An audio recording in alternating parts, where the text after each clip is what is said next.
大家好，不要等到他们回来才行动。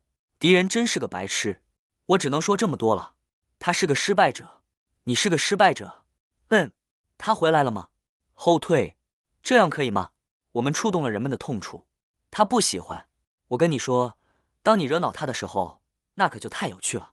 我们开始谈论敬拜，那是他的专长。然后你开始谈论现状被颠覆，他就生气了，场面一片混乱。V，你感觉还好吗？一切都好吗？愿耶稣的名赐予你平安，所有人的财富。我奉耶稣的宝血为这所房子祷告。撒旦，我奉耶稣的名斥责你，主耶稣责备你，你们别再碰我们的直播了。我们祈求鲜血，而我没有违反 YouTube 的准则。我们当时正在领圣餐，就这些吗？我们回来了，会有人回来吗？我说也许吧。好的，这样就足够了。我们在那件事上彻底击败了魔鬼，他不喜欢，是吗？他真是个失败者。好的，现在我的爱人和我在一起了，他在这里。我说，嘿，我需要你的帮助。我们正在这里祈祷，所以他在这里祈祷，所以我们要一起领圣餐。好，我们就从我们刚才说到的地方继续吧。我不知道，我当时正在抽血，所以我们有了血液，我们要抽取血液。好的，哥们儿，我们怎么一起看这些视频？只有2场广播吗？是的，所以会是2个不同的视频。就是这样，以前从未发生过这种情况，真是奇怪，不是吗？所以，天父，我们感谢您赐下的宝血。我们所看到的景象并没有打动我们，我们不会被自己的感觉所左右，我们被文字的内容所感动。父亲，我感谢您，因为撒旦已被我们踩在脚下。我们不仅是征服者，而且对此毫不动摇。当他试图攻击直播时，一切都乱了套。父亲，我感谢你，主啊，那在我们里面的比那在世界上的更大。我们奉耶稣的名行使权柄，我们应用宝血，我们高举宝血，宝血也高举我们。我奉耶稣的宝血祈求，我感谢你，父啊，你的宝血在我们身上彰显至高无上的地位。是你，你是我们的朋友，你是我们的支持者，你是我们可靠的后备力量。在我们最需要帮助的时候，你总是及时出现。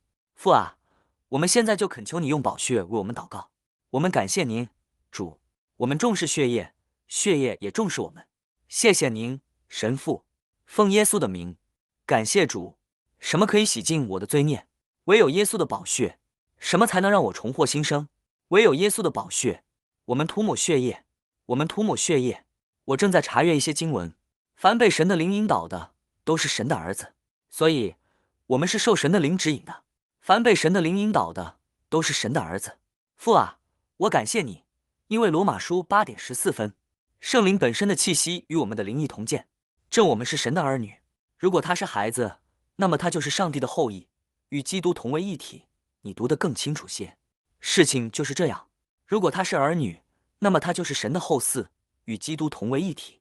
我们与基督同在，基督在我们里面，成了荣耀的盼望。基督在我们里面，这就是重点所在。在他身上，在他身上，他是谁？他是什么人？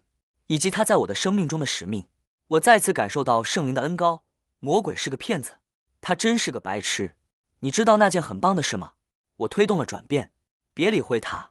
我不习惯你坐在这边，我一直都站在那一边，所以我会这样跟你解释。不，我很好，亲爱的，我很好。我祈求耶稣的宝血遮盖你和我。感谢天父赐予我们的天使。儿子，我不记得在这一切发生之前，我们在说什么了，但我们当时在谈论天上的敬拜，以及我全心全意相信即将到来的事情。哦，亲密关系，谢谢。与父亲的亲密关系，内心深处拥有那种感觉，那种和他在一起的时光，每天和他相处，阅读这些书籍，让自己变得更像他。父啊，我感谢你，主啊，因为基督在我里面成了荣耀的盼望。父啊，我们正从一个荣耀走向另一个荣耀。父亲，我感谢您，主，能带来果效的祷告。这会很尴尬吗？这是 C 吗？还是我坐的离你太近了？不，我没事，只是不习惯认为自己总是。我真是个怪人，我就是这么养的。我可以动。不，没关系，我真是太奇怪了。我觉得这件事让你很困扰，这确实让我很困扰，因为我习惯往右想，所以当我看到左边时，我就会想到左边。我倾向于向左思考。我看见你了。不，没关系。我需要打破它。戴安娜，挪一下。不，你就坐在那儿。我可以爬过你。不，我不想让你这么做，因为我比较怪异。好吧，你就那样坐着。对不起，我觉得右边就是这样，所以我主动提出过来。我知道，你说不，就在这里，正好。我再做一次。我们正在直播，这是真的，千真万确。嘿，你知道吗？我们都是人，但我告诉你，我认为我以某种方式思考。我明白了。你看，布伦南也有他的软木塞。我在这边祈祷，感觉很奇怪。我祈祷，对不起，这是真的。好的，好了，开始了。现在我觉得自己可以进入状态，一切都无所谓了。我保留是为了萨克。谢谢，主啊，我们感谢你。主啊，我们感谢你。哦，你需要一张纸巾。父啊，我感谢你。主啊，耶稣的宝血此刻笼罩着这片土地。我只看见你想让我看见的，不受任何撒旦或恶魔力量的干扰和阻碍。我祈求，我和戴安娜的眼中都沾满了鲜血。愿我们能听到您的声音，父亲。愿我们能确切的知道您希望我们在这段祷告时间里朝着哪个方向前进。我们此刻向您祈祷，父啊，我们感谢您，主。他是在谈论播种和收获，对吧？然后了解播种和收获的时间，更大的种子期和收获期，以及更多的财务盈余。但播种和收获不仅仅与金钱有关，播种和收获不仅仅关乎金钱。人无论做什么，也必如何收割。所以，如果你顺从肉体，你就会收获肉体；如果你顺着圣灵的旨意播种，你就会顺着圣灵的旨意收获。主说，那些不断顺从肉体的人，大丰收即将到来，因为雨水将降临在义人和不义的人身上。从9月23日开始，播种和收割的时间已经加速，从拉沙沙那到拉沙沙那，我们已经进入了不归路，即将见证一场巨大的加速。我们现在就正在见证加速持续下去。看看俄罗斯会发生什么，看看未来几天会发生什么。一场巨大的加速。什么的加速？你看，我告诉过你，你去招惹那头熊，你去招惹那头熊，你去招惹那头熊。人们会说，好吧，这不会成功的。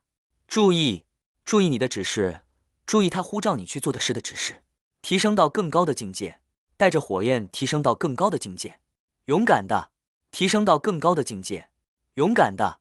在信息中，你不会缺少任何好处，你不会缺少任何好处，因为视为游行和荣耀的彰显。哇，你将不再一样。平安日，感谢荣耀的彰显。我看到了，主啊，荣耀的爆发，荣耀，就像你说的，我正在改变现状，它结束了，一切都结束了。这将是一次范式转变，荣耀的转变，鼓声的转变，天籁般的鼓声。你会问，如何才能发出天籁般的鼓声？他创造万物是为了让我们享受天籁般的鼓声。我看到鼓手们敲击着天籁般的鼓声，音符，它们像交响乐一样完美的融合在一起。它听起来会很美妙，但它会触及某些特定的事物。这难道不令人惊叹吗？因为我在灵里看到了这一切。那算是打击乐吗？我不太懂这些。打击乐就是节奏。我想你会听到你从未听过的声音。声音，那是新音乐。废话，但不是，那是天籁之音。但这不仅仅是听到声音，而是声音所产生的荣耀程度，是特定频率的声音所产生的荣耀程度。这就是我听到的，就像你听到它。你知道，当今卡戴珊说，你知道我在说什么？他发出那种声音，当他击中某个音符时，那感觉就像预言一般，声音越来越高，你能感受到荣耀降临。当你发出这些特定的声音时，就像我在祈祷时，他们说每个大陆的声音都会不同，每个大陆的声音都会不同，因为文化不同，某些文化会产生某些音乐，但荣耀的程度也会有所不同。事物的本质在于它在那个领域的呈现，那个领域在不同层面的荣耀彰显，荣耀层层递进，在南美洲会有所不同，在非洲会有所不同，在亚洲也会有所不同，因为文化不同，所以会有所不同。但文化是上帝创造的，他按照自己的形象创造了我们，我们都有自己的文化，文化是美好的。南美洲的文化与北美洲的文化不同，但这一切都源于他的心意，这一切都是神圣的计划，这一切都是神圣的乐章。这一切都是神圣的敬拜，这一切都像馨香之气一样，带着美好的来到他面前。当我们一起祷告时，我们在灵界就像一首交响乐，我们都带着自己的供应。你所带来的供应对整个供应至关重要，没有你的供应，无论你是女低音还是其他什么，都无关紧要。你带着你的供应，但无论何时，当他来到父的宝座前，他都像馨香之气一样献给他。如果没有你那份馨香，对他来说就不会那么香。这就是你对他有多么宝贵。但这会带来荣耀，带来荣耀彰显的教诲。我们所期待的是医治、彰显和更高层次的敬拜。这就是我们今晚祷告的内容。愿我们的亚洲弟兄姐妹带来那份荣耀，还有我们的非洲弟兄姐妹。哦，戴安娜，这对我们的天父来说是多么美好！这对我们的天父来说是多么美好！我看到了，这对他来说是多么美好！他说：“我带来了一种新的声音，一种新的声音。你向他祷告，带来你的公义，也是如此。你说，我并不重要。要知道，如果没有你，我们就会有一个缺口，一个空缺。”而你填补了这个空缺，因为我们有这个祷告渠道，每个人都在一天中随时带来他们的供应。当这个渠道上传到世界各地时，我们在澳大利亚、亚洲和非洲的弟兄姐妹都能听到。中东地区，一切都交融在一起。我们把我们的祷告带入其中，祈求改变。祷告是一首交响乐，敬拜也是一首交响乐。人算什么？你竟顾念他；人算什么？你竟顾念他。经文是哪一节？亲爱的，查一下。我的爱人，查一下。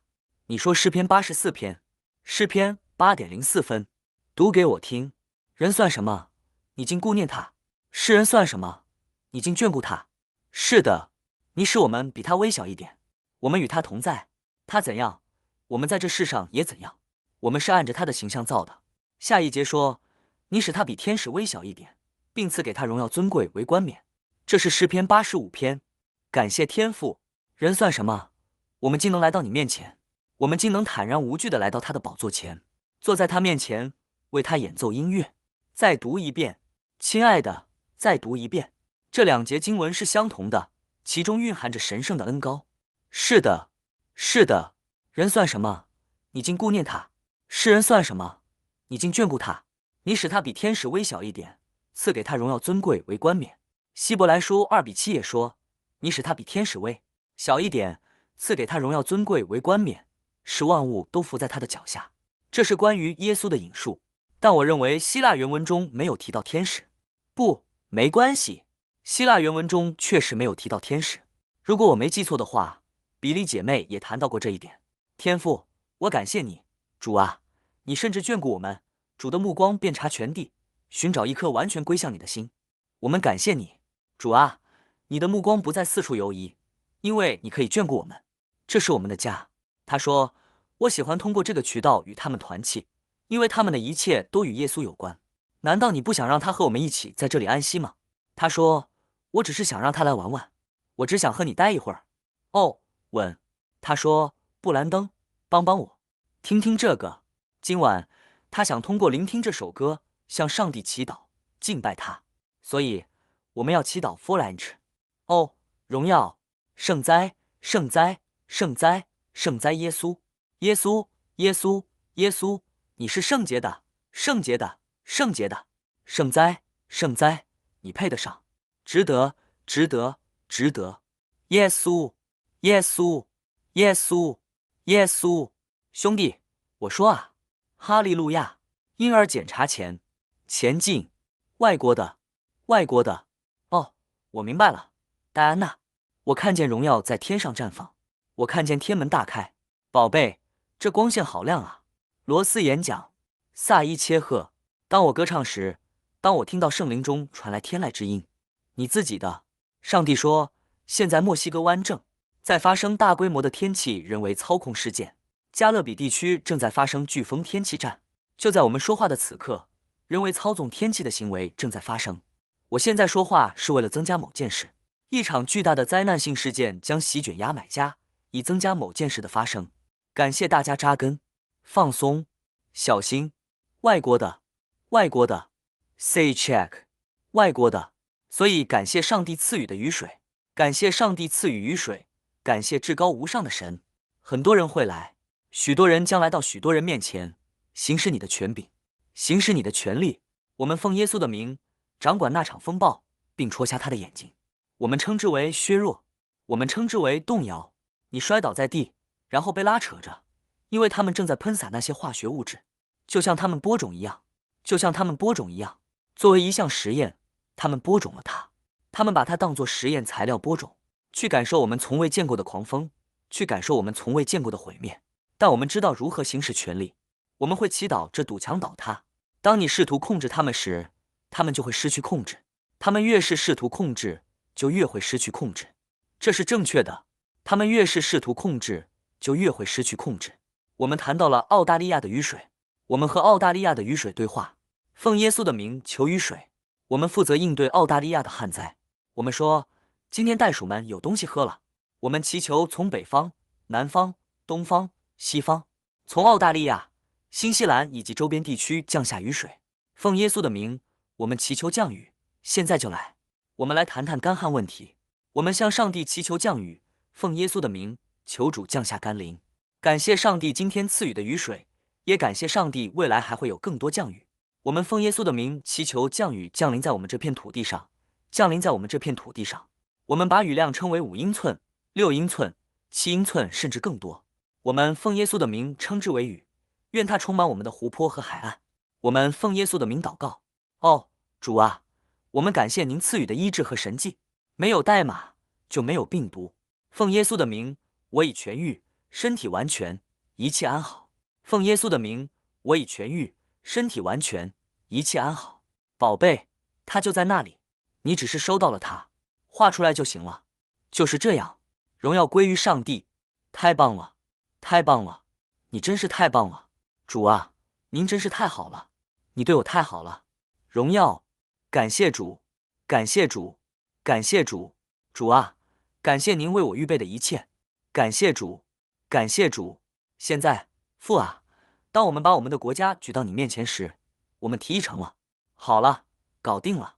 Open Che， 主啊，我们感谢你的宝血，主啊，我们感谢你的宝血，为了那天籁之音，为了那天籁之音，为了那天籁之音，谢谢你，神父。改变，改变，一切都将不再一样，这将是巨大的改变。我们为特朗普总统祈祷，我们为小唐纳德祈祷，我们为邦迪帕姆邦迪祈祷，我们为他建立了一个血统。父啊，我感谢你，主啊，每一个阴谋，每一个计划，每一次针对他生命的攻击，父啊，凌驾于亚历克斯琼斯之上，凌驾于塔克卡尔森之上，凌驾于法官之上，凌驾于最高法院法官之上，凌驾于我们的第一夫人之上，凌驾于第二夫人之上，我想应该叫第二夫人，凌驾于他们所有人之上。天父，我祈求耶稣的宝血遮盖我们的国家，使神与我们同在，谁能抵挡我们呢？父啊，主的使者在他们周围安营扎寨。感谢埃里克神父、小唐纳德特朗普、凯伊以及所有女孩。神父，我感谢主，即使是巴伦，我也宁愿报道伊万卡。父亲，还有蒂芙尼，我每次都叫他米西，我不知道为什么，但蒂芙尼 Tiffany 被耶稣的名所掩盖。主的使者就在那家人身边。主啊，我们感谢您，凡是用来攻击他们的武器都必不奏效，凡是与他们作对的言语，我们都予以谴责。我们感谢你，主啊，因为天父，因为天使会用手托着他们，免得我们的脚碰在石头上。现在说到普京，他的前妻以及目前战争的加速，他正在制定计划并理顺他的联盟关系。现在，嘿嘿嘿，他正在制定计划，他已经占据了所有关键位置，他已经集齐了所有关键棋子。我看到他已经集齐了所有关键棋子，他正在四处走动。谁站在我这边？谁不是呢？我是否拥有足够的战略资源和储备来实现我的目标？和他在一起，一切都像下棋一样。他正在查看他和金之间有哪些联系，这个联盟有多牢固，古巴的联盟有多牢固，委内瑞拉实力如何。当我们攻击时，我们会说，哦，是毒品问题，但事情远不止如此，它比毒品问题更严重。是关于毒品的。我们要去，我们真的要去。我们正在讨论的是进入那里并攻击他们的营地。我早就告诉过你，我看到委内瑞拉通过石油协议和石油联盟来帮助俄罗斯。这件事与毒品无关，而是与石油有关。还记得我跟你说过什么吗？儿子，那是多久以前的事了？1月份或之前能恢复吗？那是以前的事了，对吧，儿子？是的，它分裂了。我记得，我也记得说过那个金粉底液，他还跟你讲过金粉底液的事，他也跟你说过那件事。是的，很多。但是，那一定就是他所讲述的内容。关于台湾，关于台湾，你会非常庆幸自己住在现在的地方。戴安，你到了美国中部马尼布尔镇，一定会非常感激你的。我看到了，巨大的变革即将到来。我并不担心，我不是在说，我不是在说世界其他地方，我指的是我刚才在精神层面上看到的关于起义、关于反法西斯主义运动、关于国王运动、关于这些城市骚乱的种种迹象。我告诉过你们，未来几天会有人策划制造社会动荡，声称我们要得到我们应得的权利。你还记得这件事吗？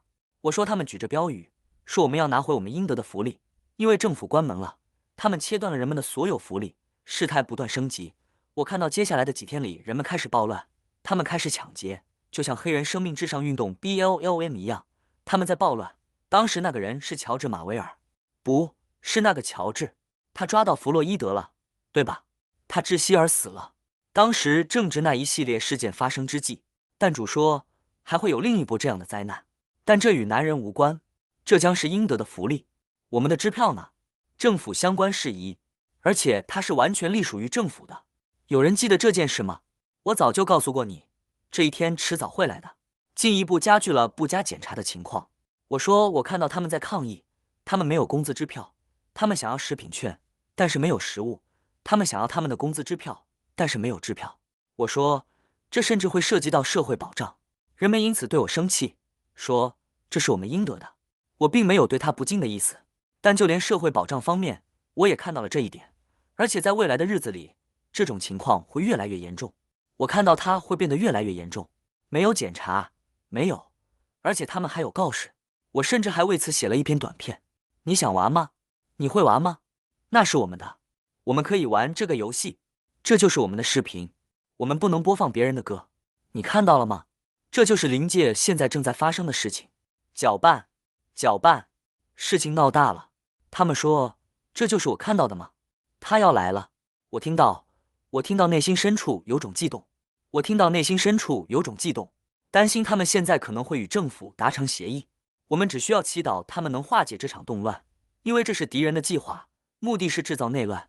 他们趁机抢劫，抱持着劫富济贫的心态，劫富济贫，而那些穷人本应得到他们应得的。而且在富人区，到处都是知更鸟。事态在主要城市升级。我看到未来几天会有很多人离开纽约，我看到他们离开纽约，然后他们要离开洛杉矶，他们要离开芝加哥了。他们离开了这些地方，试图向南前往农村地区寻找更安全的地方，是因为人们都想去能拥有菜园的地方，所以农村土地变得非常昂贵。完，对，放吧，我会等你，你明白了吗？是的，好的。人们举着牌子，上面写着我们要我们应得的福利，救济金和食品券。他们抗议是因为所有这些联系都被切断了，所有政府资助的福利项目都消失了。我看到1万多人排着长队，像在游行一样。你知道，就像反对堕胎的游行、马丁路德金纪念游行以及所有那些游行一样，那里聚集了成千上万的人，他们都举着标语，对政府感到愤怒。他们举行暴乱，抢劫商店，他们把市中心所有区域都搞得一团糟。他们肆意破坏大型购物区和购物中心，砸碎所有玻璃，冲进去抢夺任何他们想要的东西。但是人太多了，你不可能全部拦住他们。我看到有人举着牌子，上面写着我们要得到我们应得的东西。就是这样，但我很久以前就看到了那些东西，而且我相信我们很快就会看到他们。那是关于政府停摆的事吗？这件事持续多久了？下周就到第4周了。那段视频的日期是2024年4月7日。没错，2024年4月7日，距今已超过1年多以前。所以人们会问，布兰登，你是想吓唬我吗？不，我并不担心。我仿佛从未见过一人被遗弃，也从未见过他的后裔乞讨面包。你曾经缺少过什么？上帝总会眷顾我们，但他会告诉你地球上将会发生什么。所以我们知道如何祈祷来化解事情，因为我们看到政府停摆持续不断，他们说，如果我们继续走这条路，就会出现像2008年那样的经济衰退，人们都惊慌失措。他们试图煽动恐慌。我当时想，这难道不有趣吗？但今晚我祈祷的时候，突然听到这个消息，不仅仅是关于现代战争中利用天气武器作战的问题。武器，武器，武器。是的，将天气武器化。谢谢。关于这场飓风的天气操纵，随便吧。下面那个字母是 M。主啊，我刚才在异象中看到了，它指的是天上的敬拜。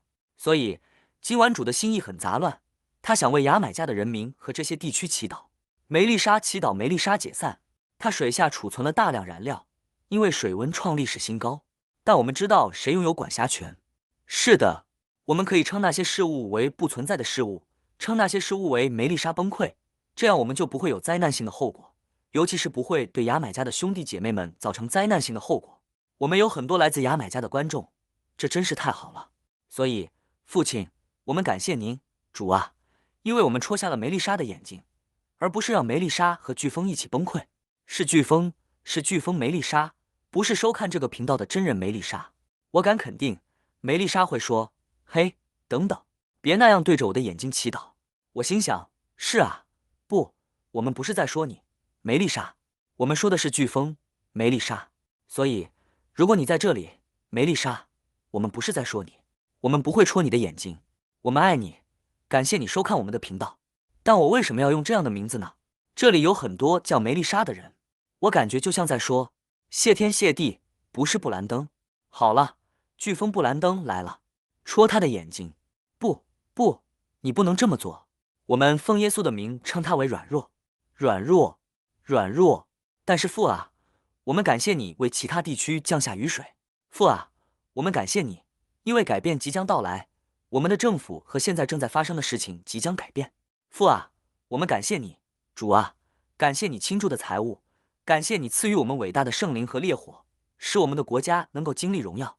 从东海岸到西海岸，我们呼召加拿大政府，让马克彻底重生，让加拿大发生转变和改变。奉耶稣的名，父啊，为了伟大的复兴，我们并非轻率地说出这些话。主啊，我看到了榨油机，我看到了橄榄，我看到了即将发生的一切，我看到了。但是主啊，我如此专注，如此兴奋地聆听您今天所说的天国音乐，以至于其他一切都不重要了，因为我爱歌颂您。主啊，请在午夜时分赐给我们这些歌，这些敬拜的歌，这些赞美我们天父的歌。主啊，感谢您所做的一切，感谢您对这些房屋的慷慨捐助。今晚谁在祈求财务奇迹？是的，谁在祈求你的房贷在2025年底前还清？你难道不想和我一起大大地相信吗？我和你一起相信你的房贷将会还清，到2025年底就能全额免除债务，实现超自然的债务豁免。为什么不相信上帝呢？因为上帝的伟大程度取决于你的信仰。是的，他可以使用加密货币，他可以使用任何手段。突然之间，你那天晚上睡着了，甚至可能往其中一个账户里存了点东西。第二天醒来，砰的一声，你就发现钱到手了。我有钱了，我们可以还清房贷了。你明白我的意思吗？是的，这就是我们所侍奉的神。他就像五饼二鱼一样，用微薄的资源创造出巨大的奇迹。12个篮子装满食物，喂饱了5000人。这就是我们所侍奉的神。所以，如果神能做到一次，他就能再次做到。如果他过去做到了，他今天也能做到。这就是为什么我努力尝试。我告诉地，为什么不相信他？相信我们会像他说的那样，拥有足够的财富，甚至足够子孙后代享用呢？我们是慷慨的奉献者，我们是神意奉献者，我们有神意奉献的权利。我告诉他，所以为什么不呢？他提到了一种加密货币，他说，布兰登，这种加密货币，如果他能用它上面的东西，你就会明白，这是一种很棒的币，能让一些人赚到钱。就像那样，他就能帮你做到。我不相信彩票，真的不信，但我相信投资。我知道有些人总是盼着中彩票号码，他们会问我，布兰登，把彩票号码给我。这太不尊重人了，我们不会那样做。但我相信上帝会告诉你投资的秘诀，他会告诉你一些事情。为什么我们不能呢？我们是奉献者，我们是乐于助人的人，你知道吗？相信上帝，别这样。现在，我不会去寻求他的帮助，我不会那样去寻求，我只是寻求他，说：父啊，我感谢你，主啊，因为你说过，我亲爱的，我愿你凡事兴盛，身体健壮，正如你的灵魂兴盛一样。但我刚才在我的灵里听到了，为什么不相信你的房子会在2025年底前还清贷款呢？你还有8周的时间，8周是多少？9周，还有9周。我的天哪，9周，2025年还剩几周？这就是我们剩下的时间了。12月4周，11月4周，这个月还剩1周，总共9周，一个学期。那是什么？一个学期？我们还有一个学期。为什么不相信2025年底你的积蓄会充裕到让你在2026年还清债务呢？你的车贷已经还清，银行账户里还有盈余，而且你的盈余比你之前的债务还要多，10万美元的盈余比你之前的债务还要多。当你走进那个世界，你会说，我的盈余足够我应对2026年的所有开销，剩下的钱我都可以捐赠出去，祝福他人。为什么不相信上帝会赐予这股力量呢？我想，主啊，如果你能做到1次，你就能做到第2次。如果你为以色列人做到了，他们带着所有的金银离开了。主啊，您能为我们中的一些人偿还多少被奴役了400年的所有工资？因为救赎与收割终将同时到来，我们该如何竭尽全力，相信天使的显现和神迹，不仅是为了我们身体的自然康复，更是为了经济上的丰盛，让我们拥有充裕的财富，不再为生计奔波。即使辛勤劳作，也必有丰盛的回报，让我们所做的一切都能兴旺发达。为什么不相信上帝呢？难道你不明白吗？我只是在想，上帝啊，您是丰盛的上帝，对您来说，赐予我们一个创意，一个加密货币，然后说砰，它就实现了，这完全有可能。为什么不相信上帝呢？在接下来的9周里，您将一无所有的进入2026年，没有任何损失，没有任何破碎，除了爱上帝和拥有盈余之外，您无需欠任何人任何东西。我希望您竭尽全力，相信上帝，禁止这样做，列出你向神祈求的事物，你内心的渴望，并把它呈现给他，说：父啊，这些是我内心的渴望，我不想亏欠任何人任何东西，只想爱他，还清学生贷款什么的都无所谓。医疗账单已付清，你可能欠医生很多钱，你可能因为医疗账单而背负巨额债务。父亲，主啊，我感谢您，您按照医疗账单满足了这些人的需求。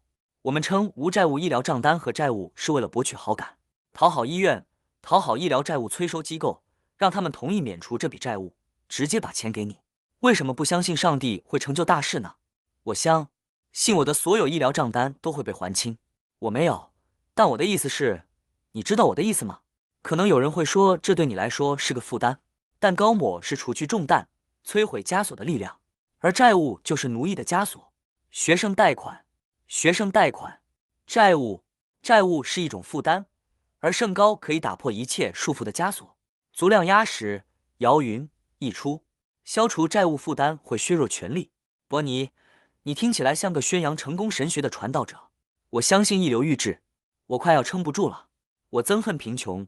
你不能什么都不做。你会说，好吧，我的，你知道吗？你打算怎么办？哦，你得更努力工作，还得同时打5份工。不，如果全世界都能拥有，为什么我们不能？我们就像孩子一样。如果沃伦·巴菲特可以拥有它，如果比尔·盖茨他正在制造各种 for market 产品，试图让人们拥有它作为上帝的儿女，我们岂不更应该拥有它吗？为什么不呢？我只需伸展身体，向上帝祈祷，到2025年底，也就是接下来的9周，你就会彻底负债累累。我只是觉得，我内心深处这样说，是为了激发我去相信上帝保佑，不要让事情变得巨大，为今年画上句号。是的，相信更大的梦想，这可能会惹恼你们中的一些人，但无所谓了，我就是这么认为的。为什么不拥有更大的梦想呢？现在从头到脚，你的身体都将完全康复，现在一切正常，没有任何缺失或损坏。这样一来，你就不再是糖尿病患者、癌症患者或心脏病患者了。信仰上帝，父啊，我感谢你，主啊，你是医治我肉体的神，使我得医治，身心健全，摆脱了心脏问题、脑部问题，以及你在你家中所克服的任何疾病。你可能会再次坐上轮椅，可能会卧床不起，但最终你会明白，你所信仰的上帝赐予的一切都是有期限的。我亲眼见过上帝一次又一次的行神迹，我相信他还会再次行神迹。荣耀归于上帝，感谢主。你还好吗？是的，你流鼻涕了。我不知道，他一直想打喷嚏。对不起，魔鬼真是个白痴。我一上来，眼睛好像就开始流泪了。我懂得爱，你哭泣的是荣耀。我看到耶稣正在感动你。对不起，各位，我爱你。你说我总是，那是荣耀。他没哭，他不是他。那些不是过敏或其他原因引起的眼泪，那是耶稣的眼泪。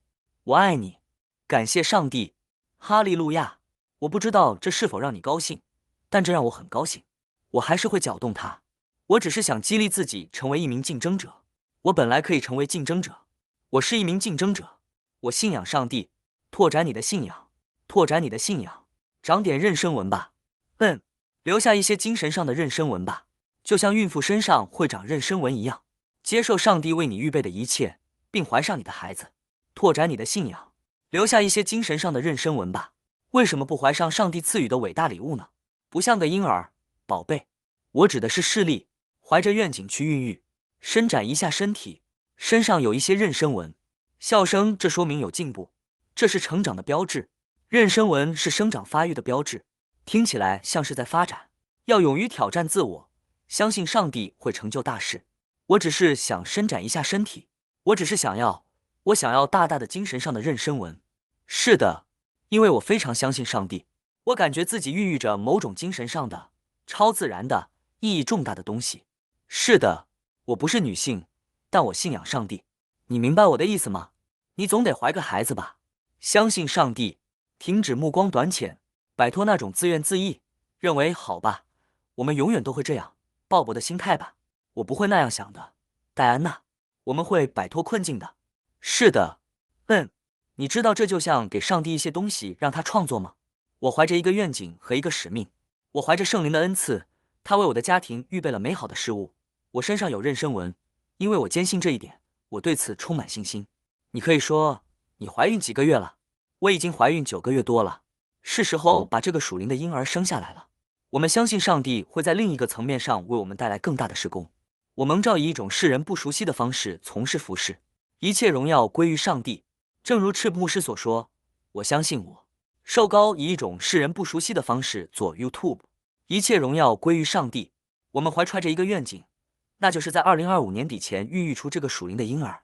是时候在2025年剩下的时间里蓬勃发展了，而不是仅仅勉强维持。我们不能仅仅勉强熬过2025年剩下的日子。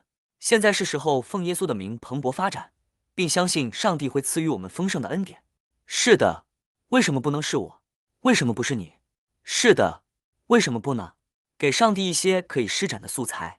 我怀着一个愿景，但我并不觉得他像罗伯特在他的校园里说的那样。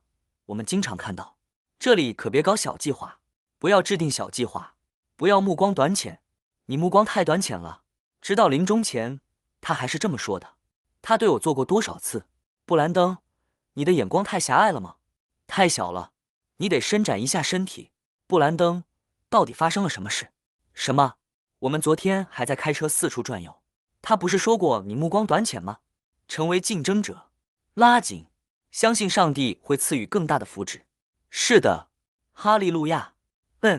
感谢上帝，感谢主，我们感激不尽。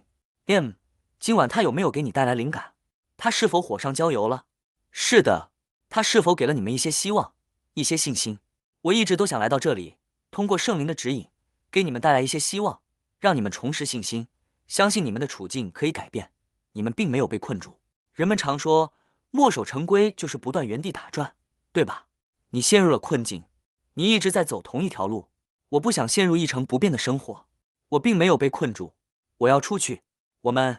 你不要陷入这种精神上的困境，精神上的停滞不前是不好的。我真是厌倦了这一切，我想摆脱这种心态，我一直都想摆脱这种心态。上帝啊，请告诉我，我渴望更多的拥有你，给我看看，我想更深入的了解你，在你身上看到自己的影子。基督在我里面成了荣耀的盼望，基督存在于戴安娜和我之中。感谢上帝赐予我们健康，主啊，感谢您赐予我们的一切，感谢上帝。父亲，我们非常感激您为我们所做的一切，我们不会把这一切视为理所当然。无论大小事，上帝都供应一切。我们对他为我们所做的一切充满感激。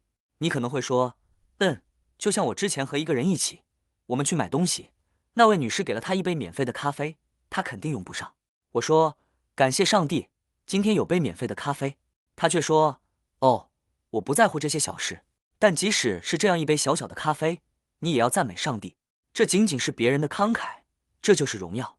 免费的咖啡，免费的饼干，免费的甜甜圈，等等等等。有人说，嘿，我想给你一根口香糖。我不知道，但这是不用付出任何努力就能得到的，这是不费吹灰之力的胜利。你不需要为此付出任何努力，要对你所做的一切，你的言行举止都心存感激。这一切都是为了荣耀上帝。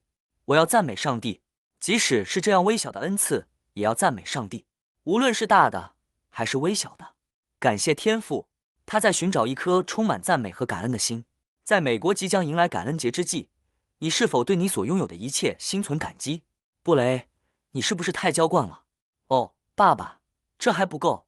不不不不不，谢谢你，在小事上也要忠实的赞美他，对吗？因为当大事发生时，你不会把哪怕是最微小的事情视为理所当然。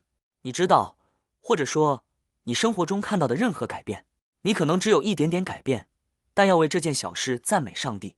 比如，我以前动不了，我的腿动不了，但我能动我的脚趾。哦，上帝，你对我的小脚趾真好。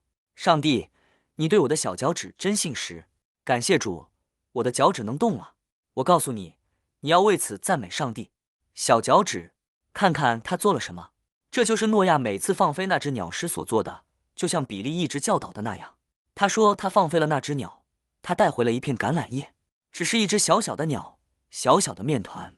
出去，出去，把那小小的东西叼回来。它正好可以塞进那个小小的。但这是一个充满希望的迹象，表明洪水正在消退。就在那时，诺亚知道洪水已经结束了。这只是一个很小的迹象，但正是从这个迹象开始，一切都发生了改变。他可以为此赞美上帝，为那小小的橄榄叶，只是一片小小的橄榄叶，那只鸽子，但它是洪水结束的迹象。你今天生活中可能只有一片橄榄叶，但那是一个迹象，表明你的洪水已经结束。你需要开始为此赞美上帝。你生活中可能只有一片橄榄叶，你看不到其他任何东西，洪水就在你周围，但上帝给了你。这是洪水过后的第一个迹象，是时候感谢上帝赐予的橄榄枝了。我一直都感谢他赐予我的梅根，即使在今天，我们也看到了更多。他现在的样子真有趣，他的个性越来越鲜明。我们谈到了这件事，我说，你可以看到我的努力。我们拥有的不只是橄榄叶，有时候我觉得我手里拿着一根橄榄枝。从我们过去的地方，我们现在还没到我们想去的地方。但你知道，你得不到的就永远不会得到。哦，好吧，就是这样。不，我记得以前。谢谢你的橄榄叶，谢谢你的品牌，谢谢你，天父，赐给我们双倍的橄榄叶。谢谢你，天父，让我们走到今天。我们不再是以前那样了，所以我才想告诉你，带着感恩之心度过接下来的几天。天父，我的房子可能还没还清，但我不知道你欠了多少钱。你说你有一栋价值10万美元的房子，可能已经还清了5万美元。感谢主，让我还清了一半。看看上帝会如何用一颗感恩的心成就大事。即使只还清一半，也要想想，别忘了那些小小的叶子，因为所有这些树叶加起来组成了一根完整的树枝。是的，感谢主，我的学生贷款还清了一半。感谢主，我的医疗账单也付清了。感谢主，我可能只还清了1万美元，但天哪，这可是第一个1万美元啊！我得到了我的橄榄枝。主啊，我可能不能完全动我的脚，但我可以动我的脚趾，我可以动我的鼻子，我可能不能动我的腿，它们可能完全瘫痪了，但我可以稍微动动我的鼻子，我可能还能眨眨眼，但我是凭着信心做到的。主啊，我可能只有一片橄榄枝，但我必须动起来。我非常感恩，感谢耶稣，感谢天父，感谢您所做的一切，荣耀归于您的名，主。我们非常感恩，天父，感谢您赐予我们今天去教堂的邮箱，感谢您赐予我们塔可钟。它可能不是，这是我今天吃到的最好吃的墨西哥卷饼，但是天哪，我肚子里有东西。感谢你赐予我这个卷饼，主啊！感谢你赐予我那块发霉的面包，它可能长了霉，但我今天肚子里有东西，我可以把霉挑出来。主啊，你如此感激，我如此感激你赐予我哪怕是一块长了霉的硬面包。主啊，你对我真好。主啊，看看上帝用它做了什么。我经历过那种感觉，而且你的肉体并不总是那么容易承受。你的肉体会呐喊：你在干什么？疯了吗？你在开玩笑吗？你居然在夸奖一块发霉的面包。但是上帝对布兰登真好，上帝对戴安娜也很好，上帝对我很好。还记得那次我们在停车场，我们没钱给孩子们买鞋吗？你捡到一张20美元的钞票，随风飘落，你哭了起来。你跑回我身边，我们向上帝祈祷。我们一无所有，你捡到了20美元。你说，布兰登，我今天捡到了20美元，我找到了那20美元，我可以给我的宝宝买双鞋了。于是你就去了沃尔玛，买了鞋，我们也能穿上，但我们当时没钱。就在那一刻，我们感谢上帝赐予的20美元。是的，上帝为我们开辟了道路。我不知道是谁弄丢了那20美元，我很遗憾他们弄丢了，但对我来说，它随风飘来是一种祝福。是的，也许是天使送来的，我不知道。我只是说这是上帝的恩赐，我永远不会忘记那20美元。直到今天，我们仍然会提起它。是上帝提供了那20美元，我们为此欢欣鼓舞，是不是？我们为那20美元而欢欣鼓舞。是的，为了感谢上帝赐予宝宝的鞋子。布兰德，这看起来似乎微不足道，但对我们来说意义重大。当你没有20美元的时候，20美元是一笔巨款，不管是什么，它都至关重要。我的意思是，它能。那时我们家只有1万美元，20美元在我们家就是20美元。我们当时对20美元感到无比兴奋。想想看，当你一无所有，在沙发店里翻找硬币，或者在沟渠里寻找可乐罐的时候，你会多么感激上帝。我是认真的。上帝难道不信实吗？所以，我只是想激励你们心怀感恩，相信上帝会满足你们的需要。这就是赞美的种子，感恩的种子，感恩的种子。相信上帝会满足你们在2025年剩余时间里的所有愿望。我从来不会那样对上帝说。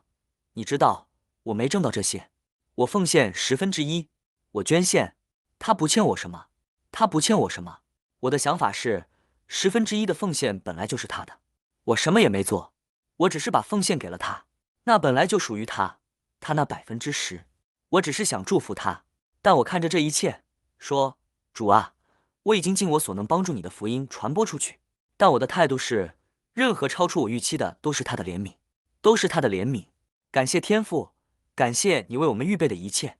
主啊，你对我们真好，你要心怀感恩。那么多被宠坏的孩子，而你，我要对上帝所赐予的一切心怀感恩。所以，我只是想激励你，要拥有这种心态。我必须确认一下，在接下来的9周里，要相信上帝会为你带来突破。是的，即使他已经赐予了你一切，也要心怀感恩。上帝，感谢你赐予我的一切。感谢你赐予我的一切，所以我不得不这样结束，因为我感觉自己对这一切都感到厌倦了。好吧，我们只是相信我们正在攻克城墙，就像耶利哥的禁军一样，我们正在推倒城墙，等等等等。但是你却不感激他所做的一切，你应该感谢他所做的一切。无论你是否在进行耶利哥式的进军，城墙终将倒塌。我全心全意的相信，我之前所说的一切都是值得的。但主说，布兰登，换个方式去做，带着感恩之心去做这件事，带着感恩之心去做这件事，用一种不同于你刚才的方式去做，试试这种方法，看看会发生什么。列个清单，不是你祈求的事情，而是所有你一直心怀感激的事情。列个清单，顺便说一句，我明白了，把你所有感恩的事情都列个清单，感谢他为你所做的一切，然后回顾他所做的一切，就像比利·伯克说的那样。收集它们，是的，收集，是的，说出来，是的。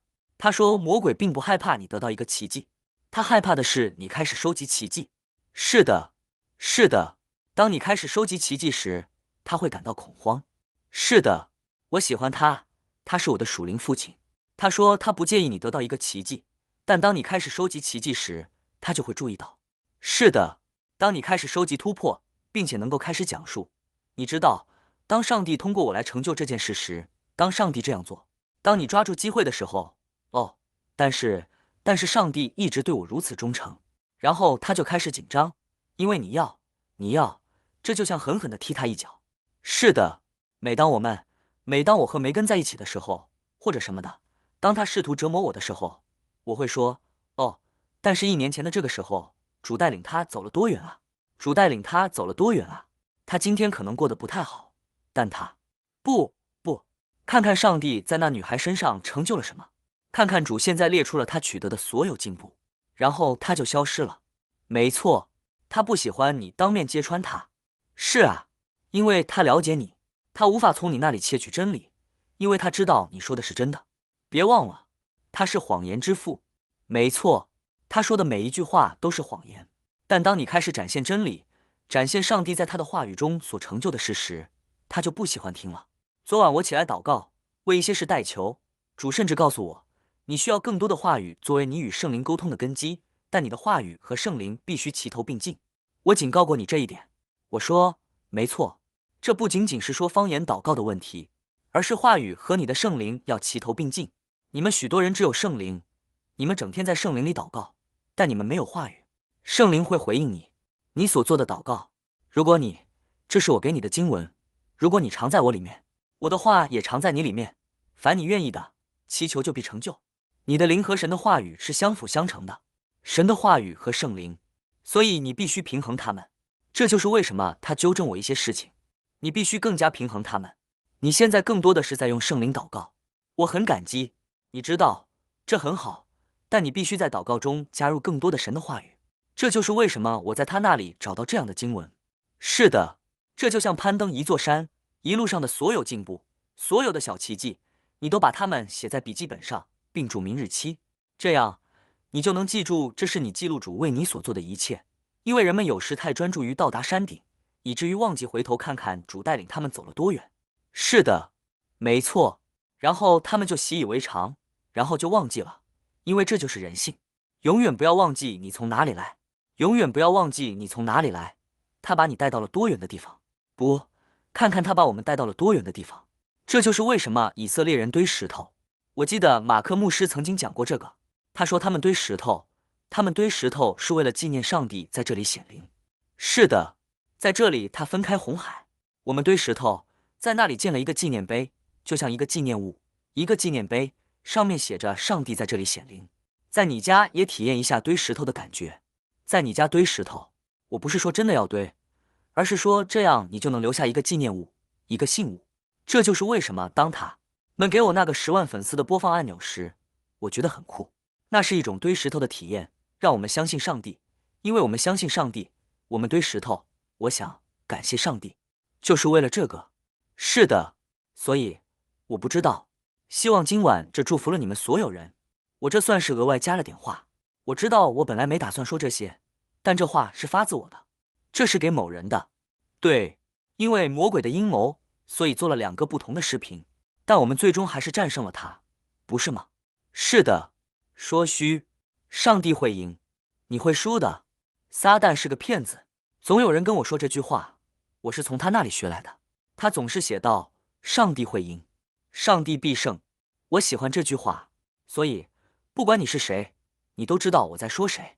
上帝必胜，上帝必胜。我收到了一件 T 恤，上面有人在谈论水上滑板，我觉得挺可爱的。我宁愿站着。你说什么，亲爱的？我想她叫伊丽莎白。伊丽莎白，我宁愿，我宁愿什么？站在胜利的旗帜下。哦，而不是坐着怀疑。不，在信心中跌跌撞撞。是的，我宁愿在信心中跌跌撞撞，也不愿坐在怀疑中。是的，我宁愿在信心中跌跌撞撞，也不愿坐在怀疑中。我喜欢这句话。那是比利伯克。比利伯克，我们又引用他的话了。很好，他有很多好东西，这就是像他那样从事牧师工作这么久的结果。他从圣灵那里得到了一些宝贵的启示，他很有帮助。所以别忘了你的橄榄枝。大家能帮个忙吗？如果你是新来的，并且还在关注我们，能不能点个赞并订阅一下？我们正在努力组建一支100万男女祷告大军。是的，我们离60万的目标越来越近了。当我们突破60万，也就是10万的时候，我们会好好庆祝一番，对吧？到时候我们就能更接近目标了。我不想现在就说具体数字，因为在我看来还有很长的路要走，但我们正在一步步接近，我们一定会到达那里。一切荣耀归于耶稣。你们每一个人都很重要，你们每一个人都很重要。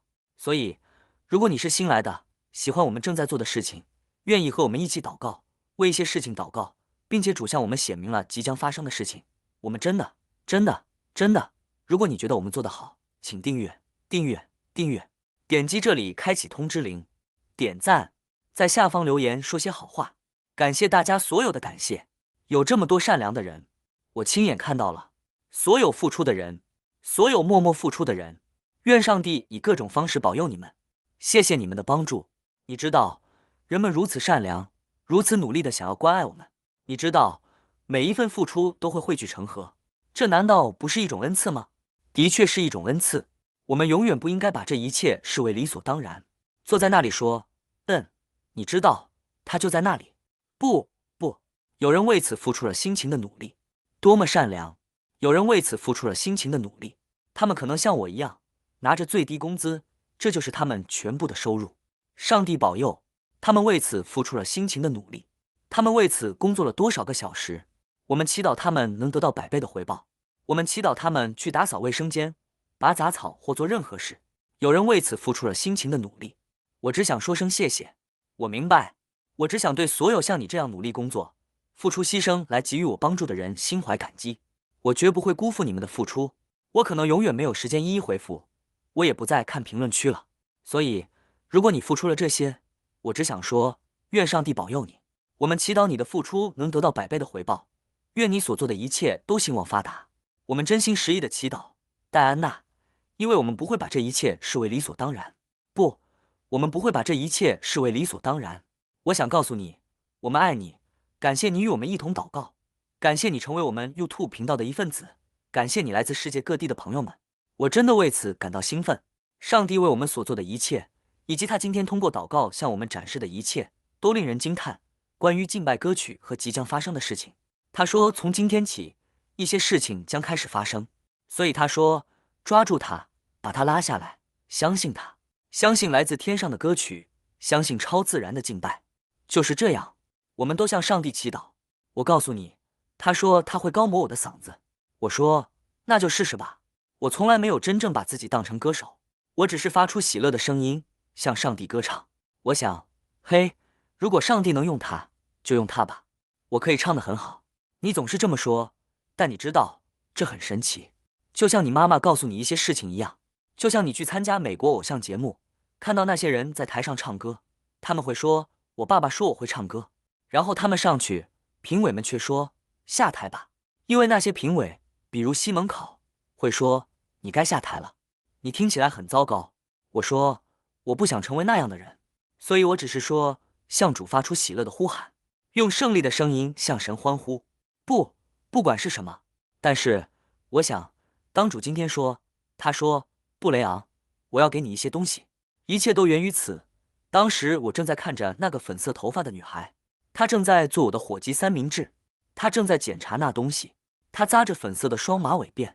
我想，伙计，这发型太酷了。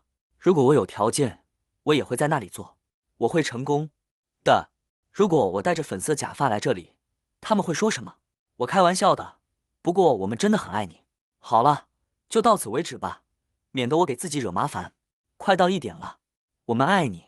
感谢您今晚这么晚还来参加我们的节目，我们还会再来。